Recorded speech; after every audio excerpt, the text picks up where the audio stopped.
This is such an honor. Thank you for being here. I'm delighted to be here. Thank you. In honor of your return to Stanford, I decided we'd start talking about the time when you first left. You joined LSI Logic, and that was one of the most exciting companies at the time. You're building a phenomenal reputation with some of the biggest names in tech, and yet you decide to leave to become a founder.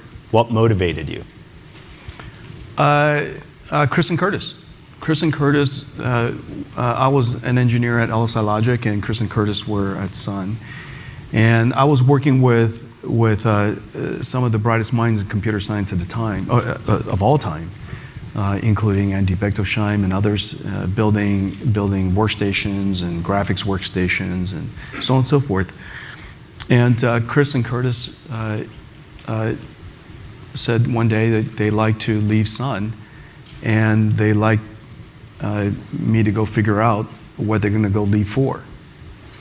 And I had a great job, but they insisted that I figure out, with them how to build a company. And so we hung out at Denny's whenever they dropped by, and which is, by the way, my alma mater, my first company. My first job before CEO was a dishwasher, and I did that very well. And so, anyways, we got together and we decided, and it was during the microprocessor revolution. This is 1993, and in 1992 when we were getting together, the PC revolution was just getting going. You know that Windows 95, obviously, which is the revolutionary version of Windows, didn't even come to the market yet, and Pentium wasn't even announced yet, and this is all right before the PC revolution, and it was pretty clear that the microprocessor was going to be very important, and we thought, why don't we build a company to go solve problems that a normal computer that is powered by general purpose computing can't, and so that became the company's mission, to go build a computer. The type of computers and solve problems that normal computers can't. And to this day, we're focused on that. And if you look at all the problems that in the markets that we opened up as a result, it's things like computational drug design, weather simulation, materials design. These are all things that we're really, really proud of. Robotics, self-driving cars, autonomous software we call artificial intelligence, and then of course, we drove the technology so hard that eventually the computational cost went to approximately zero, and it enabled a whole new way of developing software, where the computer wrote the software itself, artificial intelligence as we know it today. And so that was it. That was the journey. Yeah. Thank you all for coming. Well, these applications are on all of our minds today. But back then, the CEO of LSI Logic convinced his biggest investor, Don Valentine, to meet with you. He is obviously the founder of Sequoia. Yeah. Now, I can see a lot of founders here edging forward in anticipation. But how did you convince the most sought-after investor in Silicon Valley to invest in a team of first-time founders building a new product for a market that doesn't even exist?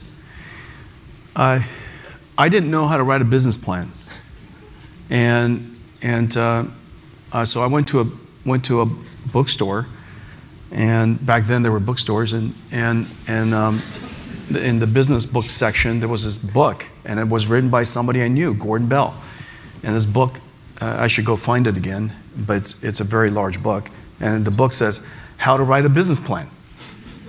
And that was, a highly specific title for a very niche market, and it seems like he wrote it for 14 people, and I was one of them. And so I bought the book. I should have known right away that it was a bad idea, because Gordon is super smart, and super smart people have a lot to say, and they want to, and I'm pretty sure Gordon wants to teach me how to write a business plan completely. And so I picked up this book. It's like 450 pages long. Well, I never got through it, not even close. I flipped through it a few pages, and I go, you know what? By the time I'm done reading this thing, I'll be out of business. I'll be out of money. And Lori and I only had about 6 months in the bank.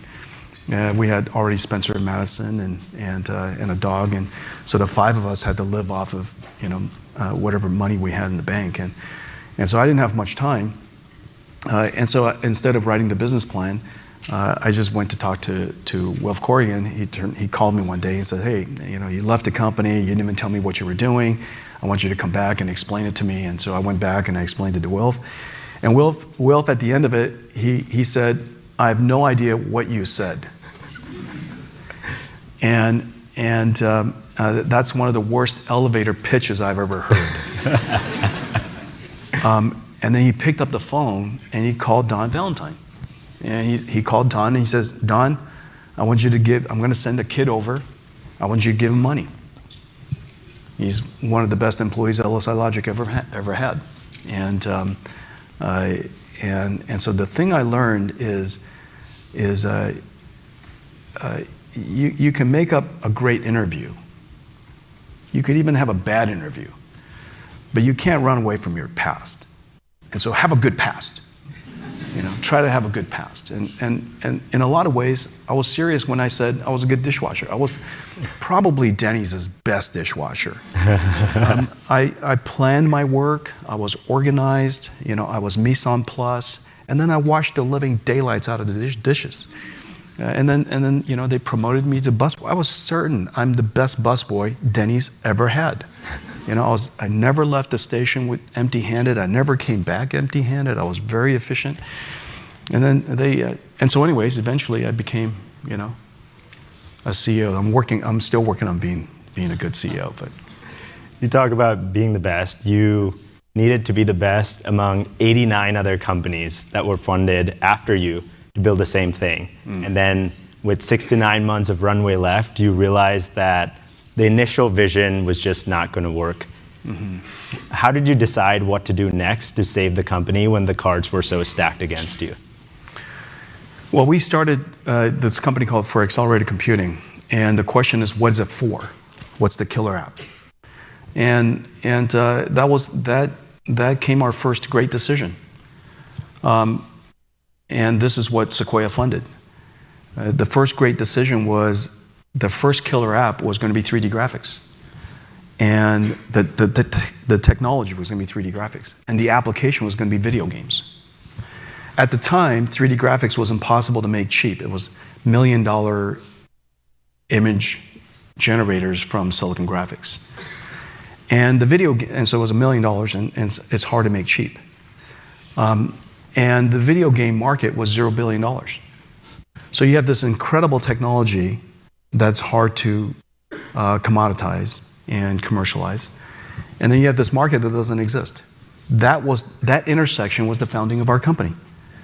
And I still remember when Don, at the end of my presentation, Don was still kind of, he said, one of the things he said to me, which made a lot of sense back then, it makes a lot of sense today. He says, startups don't invest in startups, or startups don't partner with startups.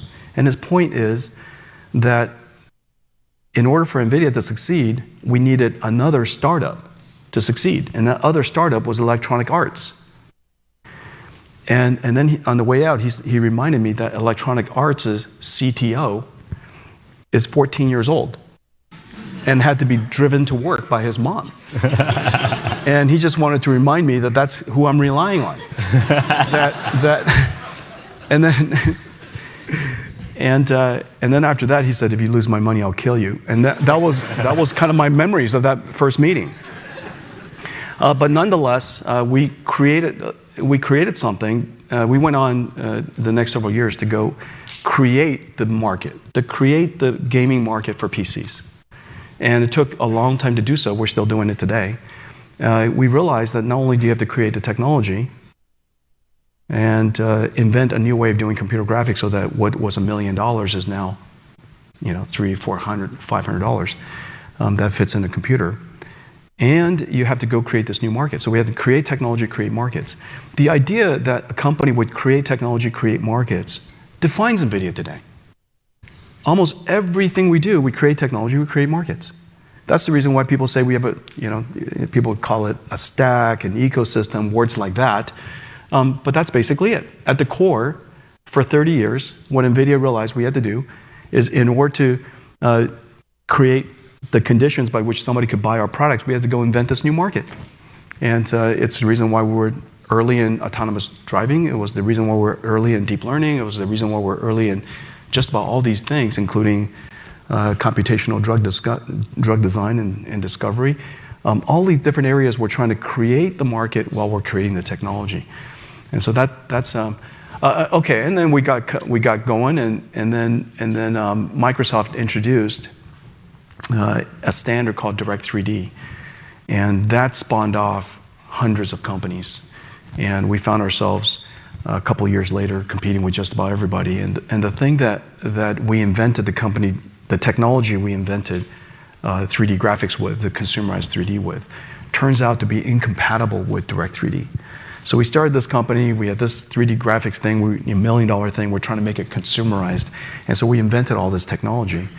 And then shortly after, it became incompatible. And so we had to reset the company or go out of business.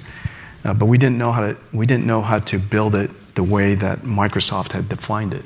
And I remember a meeting on a weekend, and the conversation was, we now have 89 competitors. I understand that the way we do it is not right, but we don't know how to do it the right way. And thankfully, there was another bookstore, and the bookstore is called Fry's Electronics. I don't know if it's still here. And so I think I drove Madison, my daughter, on the weekend to Fry's, and it was sitting right there. The OpenGL manual, which would define how Silicon Graphics did computer graphics. And so it was right there. It was like $68 a book. And so I had a couple $100. I bought 3 books. I took it back to the office and I said, guys, I found it, our future. And I handed it out. I had 3 versions of it. I handed it out. Had a big, nice centerfold. The centerfold is the OpenGL pipeline, which is the computer graphics pipeline. And I handed it to the same geniuses that I founded the company with. And we implemented the OpenGL pipeline like nobody had ever implemented the OpenGL pipeline, and we built something the world never seen. And so a lot of lessons are right there. That moment in time for our company gave us so much confidence. And the reason for that is you can succeed in doing something, inventing a future, even if you were not informed about it at all. And it's kind of my attitude about everything now. When somebody tells me about something and I've never heard of it before, or if I've heard of it, don't understand how it works at all, my first thought is always, how hard can it be? And it's probably just a textbook away. You're probably one archive paper away from figuring this out. And so I spent a lot of time reading archive papers, and it's true. It's true. You can now, of course, you can't learn how somebody else does something and do it exactly the same way and hope to have a different outcome. But you could learn how something can be done and then go back to first principles and ask yourself, given the conditions today, given my motivation, given the instruments, the tools, given how things have changed, how would I redo this? How would I reinvent this whole thing? How would I design it? How would I build a car today? Would I build it incrementally from 1950s and 1900s? How would I build a computer today? How would I write software today? Does it make sense? And so I go back to first principles all the time, even in the company today, and just reset ourselves. Because the world has changed. And the way we wrote software in the past was monolithic, and it's designed for supercomputers, but now it's disaggregated, so on and so forth. And how we think about software today, how we think about computers today, just always cause your company, always cause yourself to go back to first principles, and it creates lots and lots of opportunities. Yeah, the way you applied this technology turns to be revolutionary. You get all the momentum that you need to IPO, and then some more because you grow your revenue 9 times in the next 4 years. But in the middle of all of this success, you decide to pivot a little bit the focus of innovation happening at Nvidia based on a phone call you have with this chemistry professor. Can you tell us about that phone call and how you connected the dots from what you heard to where you went? Remember, at the core, the company was pioneering a new way of doing computing. Computer graphics was the first application. But we always knew that there would be other applications. And so image processing came, particle physics came, fluids came, so on and so forth. All kinds of interesting things that we wanted to do. We made the processor more programmable so that we could express more algorithms, if you will. And then one day we invented programmable shaders, which made all forms of imaging and computer graphics programmable. That was a great breakthrough, so we invented that. On top of that, we invented, we tried to look for ways to express more sophisticated algorithms that could be computed on our processor, which is very different than a CPU. And so we created this thing called CG. So I think it was 2003 or so. C for GPUs. It predated CUDA by about 3 years. The same person who wrote the textbook that saved the company, Mark Kilgard, wrote that textbook. And so CG was super cool. We wrote textbooks about it. We started teaching people how to use it. We developed tools and such. And then several researchers discovered it. Many of the researchers here, students here at Stanford, was using it. Many of the engineers that then became engineers at Nvidia were playing with it. A couple of doctors at Mass General picked it up and used it for CT reconstruction. So I flew out and saw them and said, you know, what are you guys doing with this thing? And they told me about that. And then a computational, a quantum chemist used it to express his algorithms. And so I realized that there's some evidence that people might want to use this, and it gave us incrementally more confidence that we ought to go do this, that this field, this form of computing, could solve problems that normal computers really can't, and reinforced our belief and kept us going. Every time you heard something new, you really savored that surprise. And that seems to be a theme throughout your leadership at Nvidia. It feels like you make these bets so far in advance of technology inflections that when the apple finally falls from the tree, you're standing right there in your black leather jacket waiting to catch it. How do you find the conviction? Always seems like a diving catch. Always does seem like a diving catch. You do things based on core beliefs. You know, we deeply believe that we could create a computer that solves problems normal processing can't do.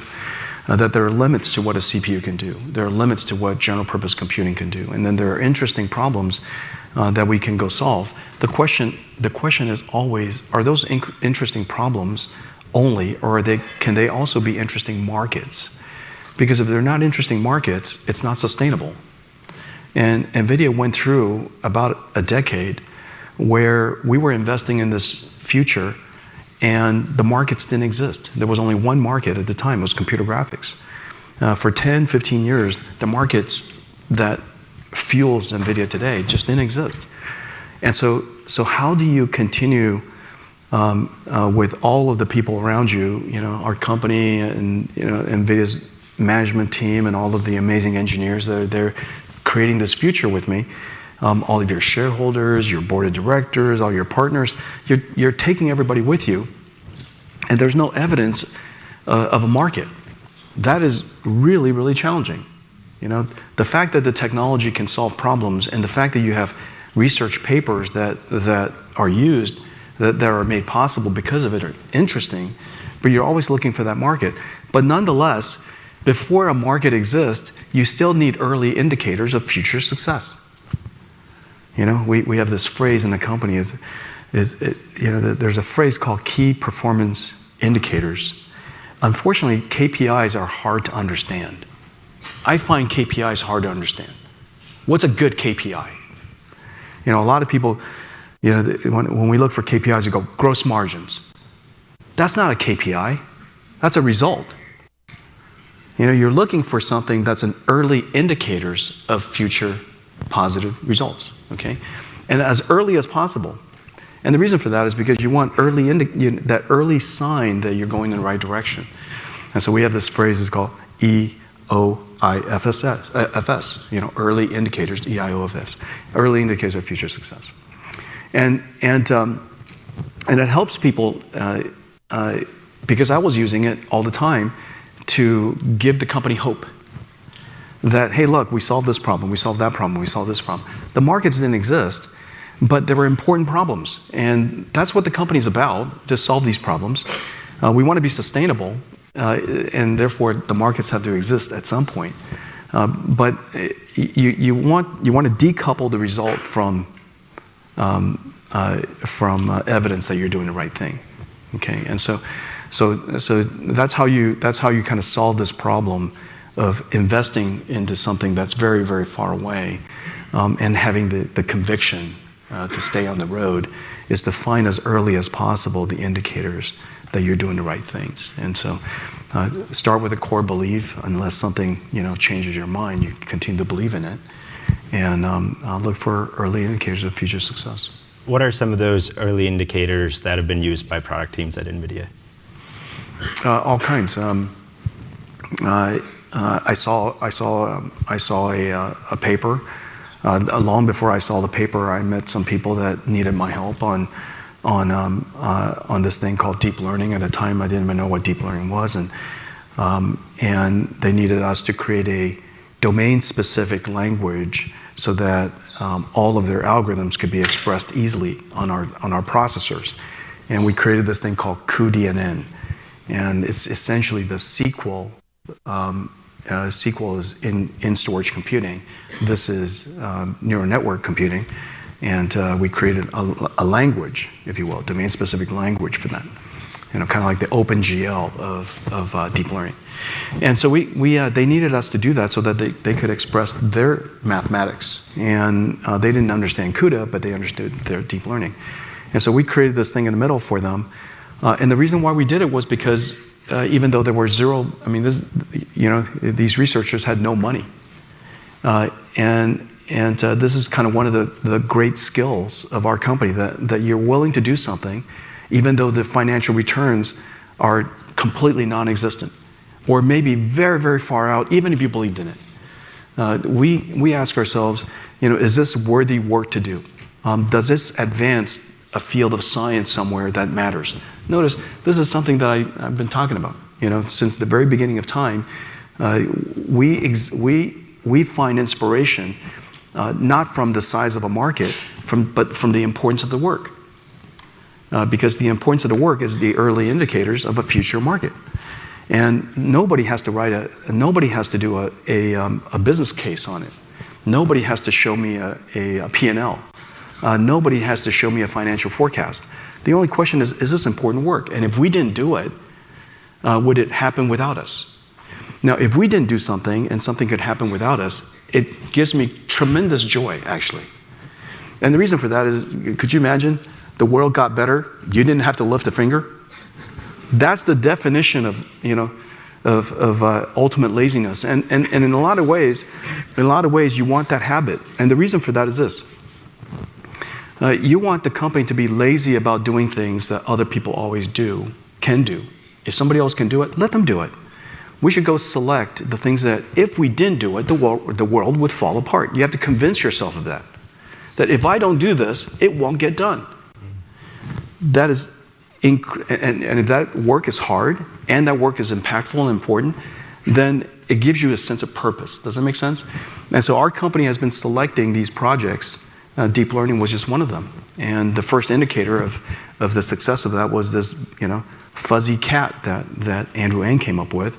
And then Alex Kershevsky detected cats, not all the time, but successfully enough that it was, this might take us somewhere. And then we reasoned about the structure of deep learning, and we're computer scientists, and we understand how things work. And so we convinced ourselves this could change everything. And anyhow, but that's an example. So these selections that you've made, they've paid huge dividends, both literally and figuratively. But you've had to steer the company through some very challenging times, like when it lost 80% of its market cap amid the financial crisis because Wall Street didn't believe in your bet on ML. In times like these, how do you steer the company and keep the employees motivated at the task at hand? My reaction during that time is the same reaction I had about this week. Earlier today, you asked me about this week. My pulse was exactly the same. This week is no different than last week or the week before that. And so the opposite of that, when you drop 80%, don't get me wrong. When your share price drops 80%, it's a little embarrassing, okay? And you just want to wear a T-shirt that says "wasn't my fault." But even more than that, you just don't want to. You don't want to get out of your bed. You don't want to leave the house. All of that is true. All of that is true. But then you go back to just doing your job. I woke up at the same time. Prioritize my day in the same way. I go back to what do I believe. You got to gut check. Always gut check back to the core. What do you believe? What are the most important things? And just check them off. Sometimes it's helpful to family loves me. Okay, check. Double check. Right? And so you just got to check it off, and you go back to your core, and then go back to work. And then every conversations go back to the core. Keep the company focused back on the core. Do you believe in it? Did something change? The stock price changed, but did something else change? Did physics change? Did gravity change? Did all of the things that we assumed, that we believed, that led to our decision, did any of those things change? Because if those things change, you got to change everything. But if none of those things change, you change nothing. Keep on going. Yeah. That's how you do it. In speaking with your employees, they say that you try to avoid the public. In speaking with your employees, they've said that your leadership, including the employees. I'm just kidding. No, leaders have to be seen. Unfortunately, that's the hard part. I was an electrical engineering student, and I was quite young when I went to school. When I went to college, I was still 16 years old, and so I was young when I did everything, and so I was a bit of an introvert. I'm kind of I'm shy. I don't enjoy public speaking. I'm delighted to be here. I'm not suggesting, but it's not something that I do naturally, and so when things are challenging, it's not easy to be in front of precisely the people that you care most about, and the reason for that is because could you imagine a company meeting which is our stock price just dropped by 80%, and the most important thing I have to do as the CEO is this. To come and face you, explain it. And partly, you're not sure why. Partly, you're not sure how long, how bad. You just don't know these things. But you still gotta explain it. Face all these people, and you know what they're thinking. Some of them are probably thinking we're doomed. Some people are probably thinking you're an idiot, and some people are probably thinking something else. And so. There are a lot of things that people are thinking, and you know that they're thinking those things, but you still have to get in front of them and deal, do the hard work. They may be thinking of those things, but yet not a single person of your leadership team left during times like this. And in fact, unemployable. That's what I keep reminding them. I'm just kidding. I'm surrounded by geniuses. Yeah, other geniuses, unbelievable. Nvidia is well known to have singularly the best management team on the planet. This is the deepest technology management team the world's ever seen. I'm surrounded by a whole bunch of them. And they're just geniuses. Business teams, marketing teams, sales teams, just incredible. Engineering teams, research teams, unbelievable. Yeah. Yeah. Your employees say that your leadership style is very engaged. You have 50 direct reports. You encourage people across all parts of the organization to send you the top 5 things on their mind. And you constantly remind people that no task is beneath you. Yeah. Can you tell us why you've purposefully designed such a flat organization? And how should we be thinking about our organizations that we design in the future? No task to me, no task is beneath me, because remember, I used to be a dishwasher, and I mean that. I used to clean toilets. I mean, I cleaned a lot of toilets. I've cleaned more toilets than all of you combined. and some of them just can't unsee.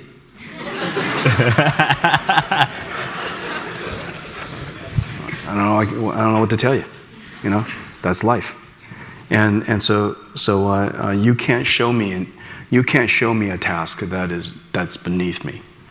Now I'm not doing it only because of whether it's beneath me or not beneath me.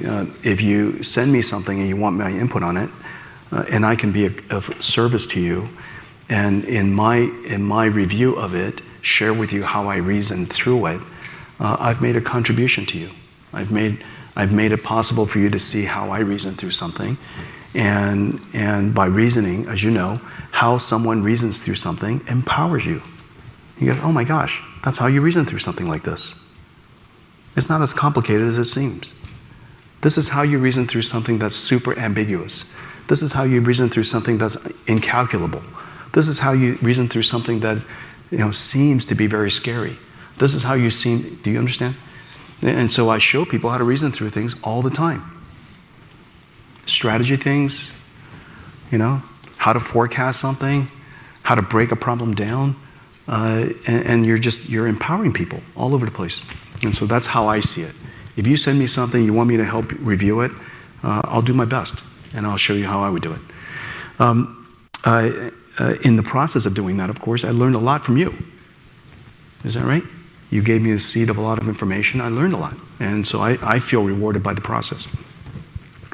It does take a lot of energy sometimes, because you got, in order to add value to somebody, and they're incredibly smart as a starting point, and I'm surrounded by incredibly smart people, you have to at least get to their plane. You have to get into their headspace, and that's really hard.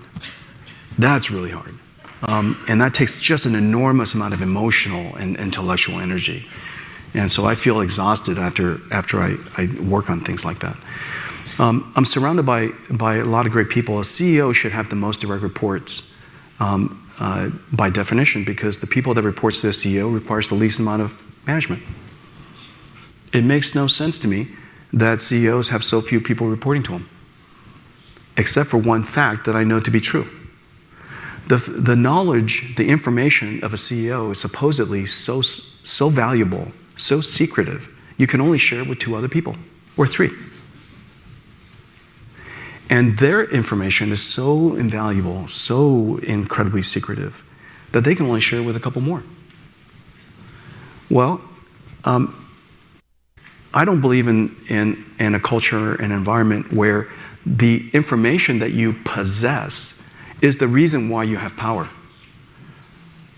I would like us all to contribute to the company, and our position in the company should have something to do with our ability to reason through complicated things, lead other people to achieve greatness, inspire, empower other people, support other people. Those are the reasons why the management team exists, in service of all of the other people that work in the company, to create the conditions by which all of these amazing people volunteer to come work for you instead of all of the other amazing high-tech companies around the world.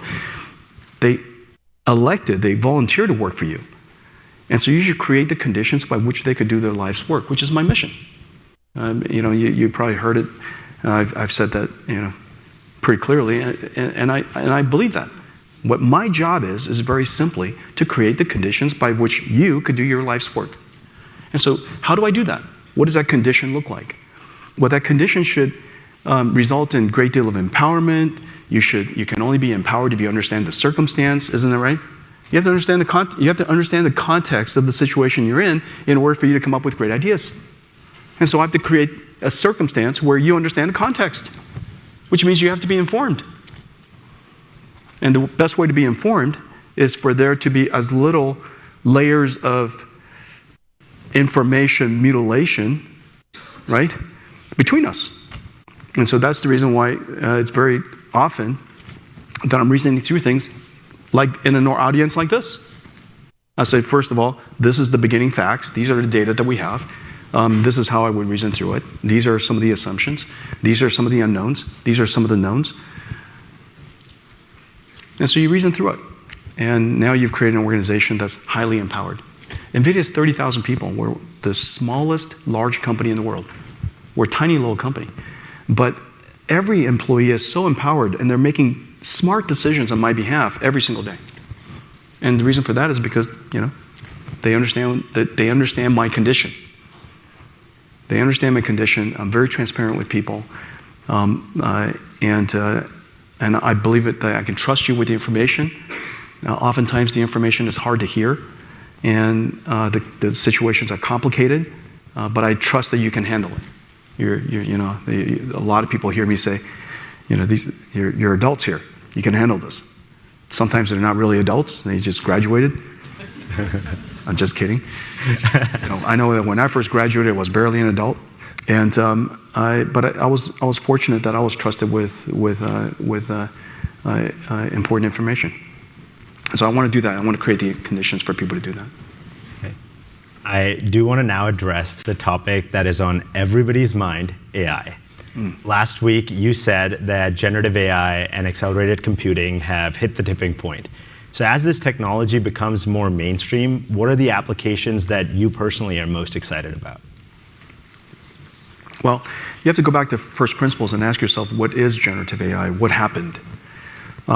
What happened was we now have the ability to have software that can understand something. They can understand why, what is, first of all, we digitized everything. That was, like, for example, gene sequencing. You digitize genes. But what does it mean? That sequence of genes, what does it mean? We've digitized amino acids. But what does it mean? And so we now have the ability, we digitize words, we digitize sounds, we digitize images, videos, we digitize a lot of things. But what does it mean? We now have the ability through a lot of studying, a lot of data and from the patterns and relationships, we now understand what they mean. Not only do we understand what they mean, we can translate between them. Because we learned about the meaning of these things in the same world. We didn't learn about them separately. So we learned about speech and words and paragraphs and vocabulary in the same context. And so we found correlations between them, and they're all, registered, if you will, registered to each other. And so now we, not only do we understand the modality, the meaning of each modality, we can understand how to translate between them. And so for obvious things, you could caption video to text, that's captioning, text to images, Midjourney, text to text, ChatGPT, amazing things. And so we now know that we understand meaning and we can translate. The translation of something is generation of information, and all of a sudden you have to take a step back and ask yourself, what is the implication in every single layer of everything that we do? And so I'm exercising in front of you, I'm reasoning in front of you, the same thing I did 15 years ago. When I first saw AlexNet, some 13, 14 years ago, I guess, how I reasoned through it. What did I see? How interesting? What can it do? Very cool. But then most importantly, what does it mean? What does it mean? What does it mean to every single layer of computing? Because we're in the world of computing. And so what it means is that the way that we process information fundamentally will be different in the future. That's what Nvidia builds, chips and systems. The way we write software will be fundamentally different in the future. The type of software we'll be able to write in the future will be different, new applications. And then also the processing of those applications will be different. What was historically a retrieval-based model where information was pre-recorded, if you will, almost. we wrote the text, pre-recorded, and we retrieved it based on some recommender system algorithm. In the future, some seed of information will be the starting point. We call them prompts, as you guys know. And then we generate the rest of it. And so the future of computing will be highly generated. Well, let me give you an example of what's happening. For example, we're having a conversation right now. Very little of the information I'm conveying to you is retrieved. Most of it is generated. It's called intelligence. And so in the future, we're going to have a lot more generative. Our computers will perform in that way. It's going to be highly generative instead of highly retrieval based. Then you go back and you got to ask yourself, now for entrepreneurs, you got to ask yourself, what industries will be disrupted therefore? Will we think about networking the same way? Will we think about storage the same way? Would we be as abusive of internet traffic as we are today? Probably not. Notice we're having a conversation right now, and I don't have to get in my car every question. So we don't have to be as abusive of transformation, information transporting as we used to. What's going to be more? What's going to be less? What kind of applications? Et cetera, et cetera. So you can go through the entire industrial spread and ask yourself what's going to get disrupted, what's going to be different, what's going to get newed, so on and so forth. And that reasoning starts from what is happening. What is generative AI? Foundationally, what is happening?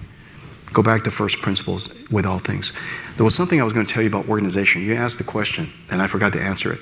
The way you create an organization, by the way, someday, don't worry about how other companies' org charts look.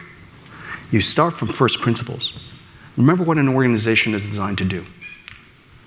The organizations of the past where there's a king, CEO, and then you have all these, the royal subjects, the royal court, and then e-staff. And then you keep working your way down.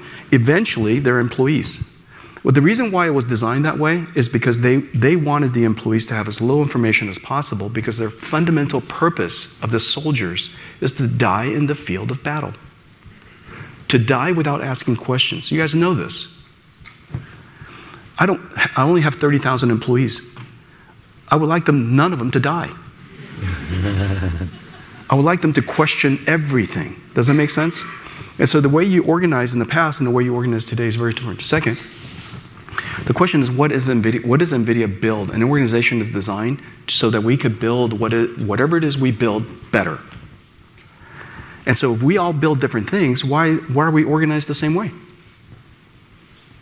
Why would this organizational machinery be exactly the same, irrespective of what you build?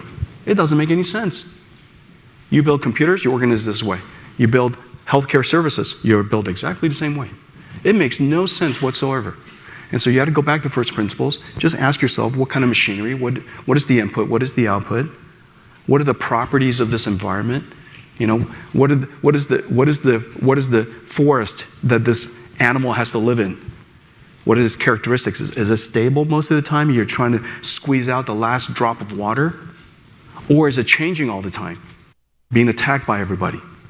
And so you got to understand, you're the CEO, your job is to architect this company. That's my first job, to create the conditions by which you can do your life's work. And the architecture has to be right. And so you have to go back to first principles and think about those things. And I was fortunate that when I was 29 years old, I had the benefit of taking a step back and asking myself, how would I build this company for the future and what would it look like? And what's the operating system, which is called culture? What kind of behavior do we encourage, enhance, and what do we discourage and not enhance? So on and so forth. And anyways. I want to save time for audience questions, but this year's theme for View from the Top is redefining tomorrow. And one question we've asked all of our guests is, Jensen, as the co-founder and CEO of Nvidia, if you were to close your eyes and magically change one thing about tomorrow, what would it be?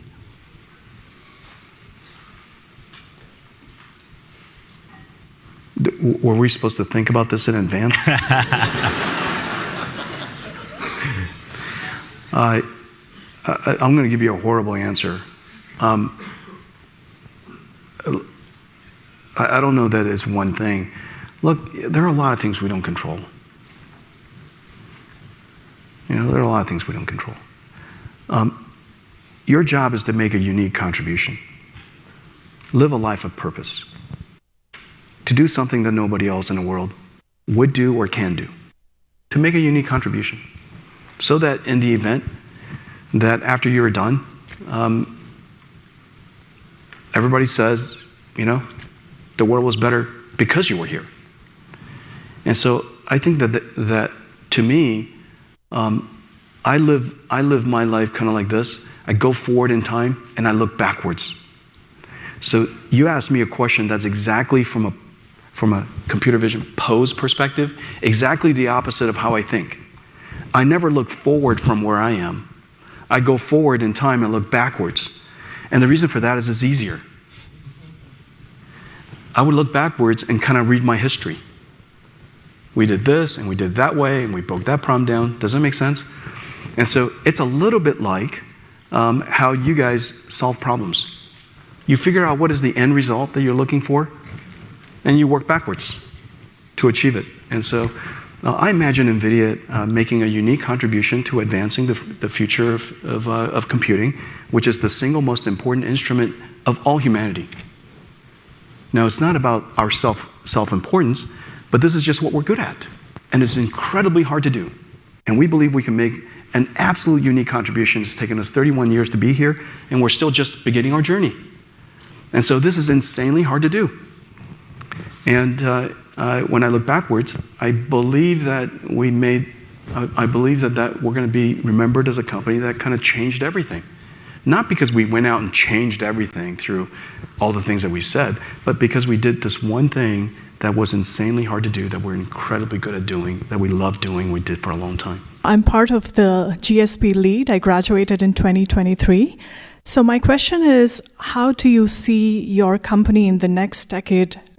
What challenges do you see your company would face, and how you are positioned for that? First of all, can I just tell you what was going on through my head? As you say, what challenges?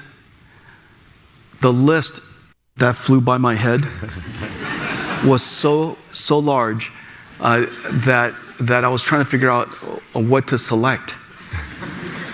Now, the honest truth is that when you asked that question, most of the challenges that showed up for me were technical challenges. And the reason for that is because that was my morning.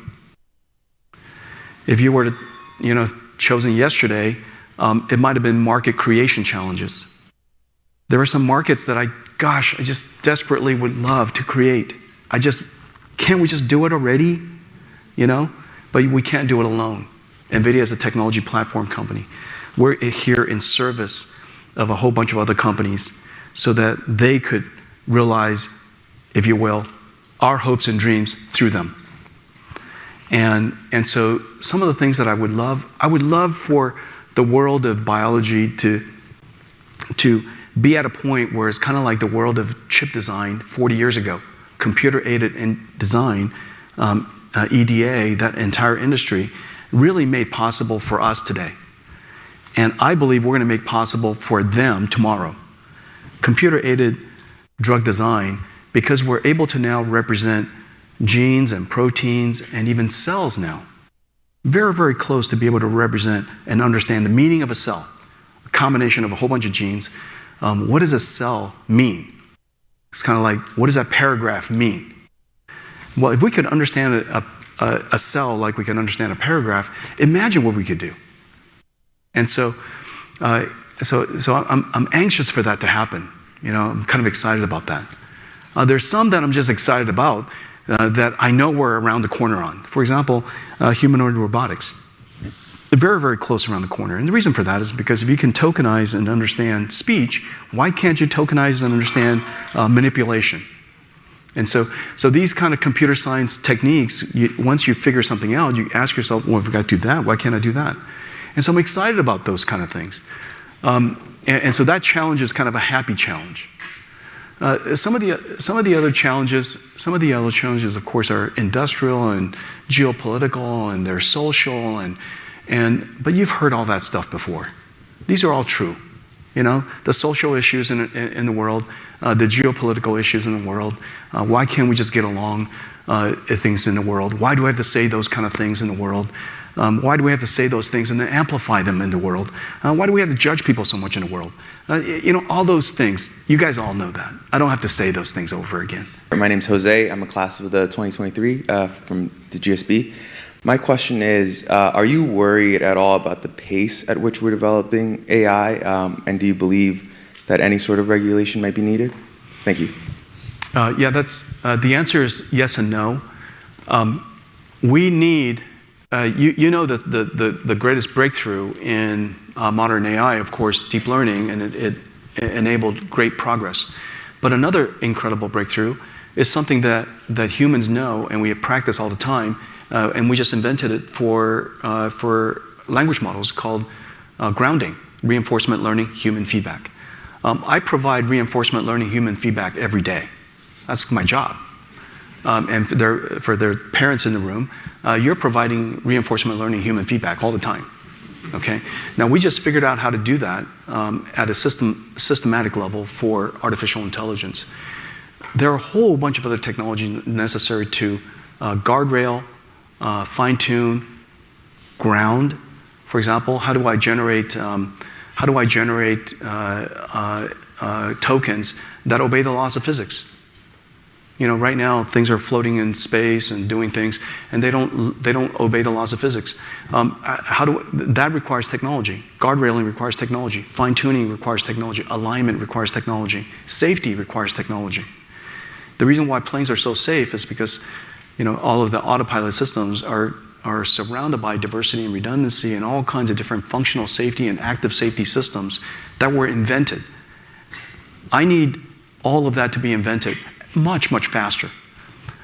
You also know that the border between security and artificial intelligence, cybersecurity and artificial intelligence is going to become blurrier and blurrier. And we need technology to advance very, very quickly in the area of cybersecurity in order to protect us from artificial intelligence.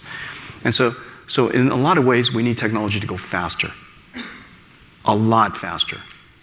Okay? Regulation, there's two types of regulation. There's social regulation. I don't know what to do about that. But there's product and services regulation. I know exactly what to do about that. Okay, so the FAA, the FDA, the NHTSA, you name it, all the Fs and all the Ns and all the, you know, FCCs, they all have regulations for products and services that have particular use cases. Bar exams and doctors and, you know, so on and so forth. You all have qualification exams. You all have standards that you have to reach. You all have to continuously be certified. Accountants and so on and so forth. Whether it's a product or a service, there are lots and lots of regulations. Please do not add a super regulation that cuts across of it. The regulator who is regulating accounting should not be the regulator that regulates a doctor. You know? I love accountants, but I just, you know, if I ever need an open heart surgery, the fact that they can close books is interesting, but not sufficient. And so I would like all of those fields that already have products and services to also enhance their regulations in the context of AI. Okay, but I left out this one very big one, which is the social implication of AI. And how do you deal with that? I don't have great answers for that, but you know, enough people are talking about it. But it's important to subdivide all of this into chunks. Does that make sense? So that we don't become super hyper focused on this one thing at the expense of a whole bunch of routine things that we could have done. And as a result, people are getting killed by cars and planes, and you know, that doesn't make any sense. We should make sure that we do the right things there. Okay, very practical things. May I take one more question? Well, we have some rapid-fire questions for you as a view from the tradition. Okay. I was trying to avoid that. Okay, all right, fire away, fire away. Well, your first job was at Denny's. They now have a booth dedicated to you. What was your fondest memory of working? My second job was AMD, by the way. Is there a booth dedicated to me there? I'm just kidding. I love my job there. I did. I loved it. It's a great company. Yeah. If there were a worldwide shortage of black leather jackets, what would we be see you wearing? Oh no, I've got a large reservoir of black jackets.